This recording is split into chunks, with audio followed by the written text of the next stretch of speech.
Yeah, what's up people, I am a guy and welcome to the Redstone world.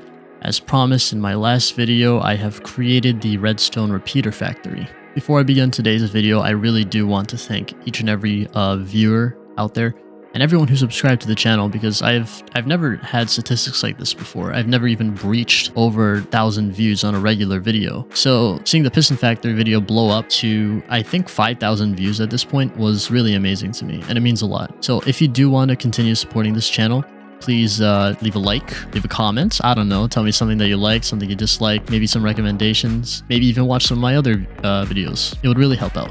So once again, thank you, and back to the video. So picking up where we left off, here is the repeater factory design. Quite compact, still tileable, just like the Piston Factory, and in fact it is faster than the Piston Factory. In this hopper clock, there is a recommended amount of 4 items in it, and it will run very smoothly.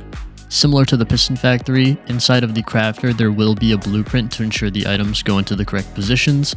There is nothing weird this time though, as like you don't need any extra items in these spots. Demonstration time. As you can see, works similar to the Piston Factory. Each one of these units will craft a repeater and spit it out. It's just a regular redstone repeater blueprint, and it'll spit every item inside there needed. As you can see, pretty fast. It works on 4 items in the hopper clock, which is pretty fast if you have no concept or gauge of redstone. I'll deactivate this now. Something I didn't really showcase in the previous video was the refuel system for the items. So in these minecarts, I do have the materials that you would need to craft a repeater in the corresponding area to refill. I can send these minecarts off, and if I just take a quick peek inside, as you can see, the items were getting pulled out, and if I open this dropper, you should see that the items are refueling. I can leave this running while the system goes on. It will have no impact on it. Unless there's like a ton of these and you have a massive lag spike in your world, then it might mess up a couple things. But then again, all redstone contraptions are probably vulnerable to lag spikes, so probably not going to be a big concern. I left this running for a little bit, and as you can see, we have a good amount of repeaters in here. But say you just wanted to simply have a passive stock of repeaters, and this would be a pretty good solution. You can mirror this to the opposite side too, so this entire build can be mirrored, and you can power it off of this one line. Or if you get really fancy, you can somehow mirror it from this block over, and this one fence gate could power both sides if you do so. You would have to make a separate water stream and then connect it to the collection chest though. So it's all up to you. I'm just giving you the design. You can do whatever you want with it, but if you want to, I don't know, make your own video on this, I guess you can. But please do credit me in the description or in any way you use this. Thank you.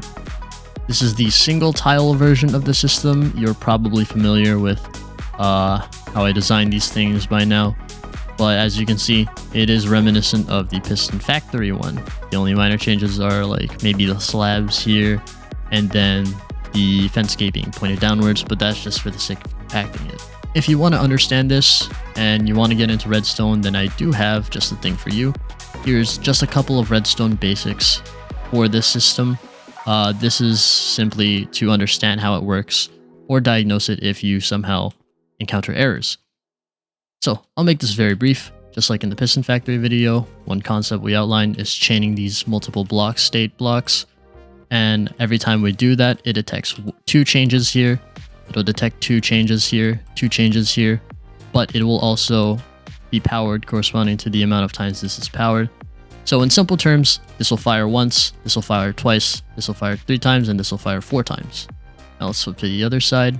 So essentially, the last thing we want to do is to accidentally power something below a block, as in this scenario, it would mess up the redstone torch timing. So if I flick this lever, this redstone dust is able to power this piston, but if I flick this lever, as you can see, nothing happens to the piston below, and that's because the repeater can't transfer a signal all the way down here. That's not something a repeater can do. You can, however, if you want to, replace these 2 slabs with solid blocks, but if you're crafting a bunch of slabs, you will probably have more slabs lying around. It's up to personal preference again. So if you stuck around, you're probably interested in the tutorial and how to build this. So let's get started on that.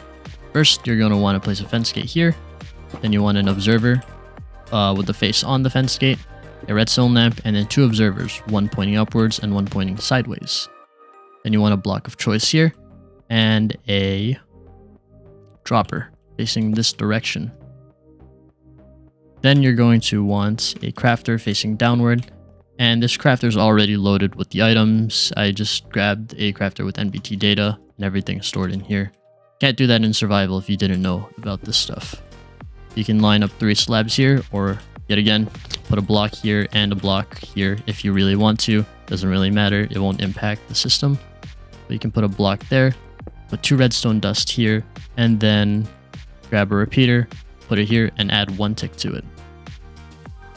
Place a block right here, and then a dropper on downward orientation. What you want to do next is place a slab right here, or once again a block. Place a redstone dust here, right click this so it's in dot mode, and this is just so it doesn't interfere with these hoppers here, and that's so that the item refill doesn't slow down. It would be minimal, but once again we don't want anything interfering. Place a temporary block here and an observer with the face on the redstone dust. Place a lamp right here. Place an observer facing downward, and then a block of any kind. Then place another block right here, a cross piece of redstone dust, and then a dropper facing into the crafter. After all this is done, you just want your 3 blocks right here for the collection system, and this should be it. But you're probably wondering, what's this stuff surrounding the lamps, right? What's this stuff? It's different. As pointed out by this user on the screen, lighting updates are notoriously bad for redstone as it will greatly impact lag, and we don't want that, right? We want our contraptions to be efficient. We want them to be fast. We want to make sure that they don't break. And one very simple solution is to surround it in blocks where light can't get past it, right? For the sake of demonstration, it's tinted glass in this build, but really any block would work in this scenario as it would block out the light.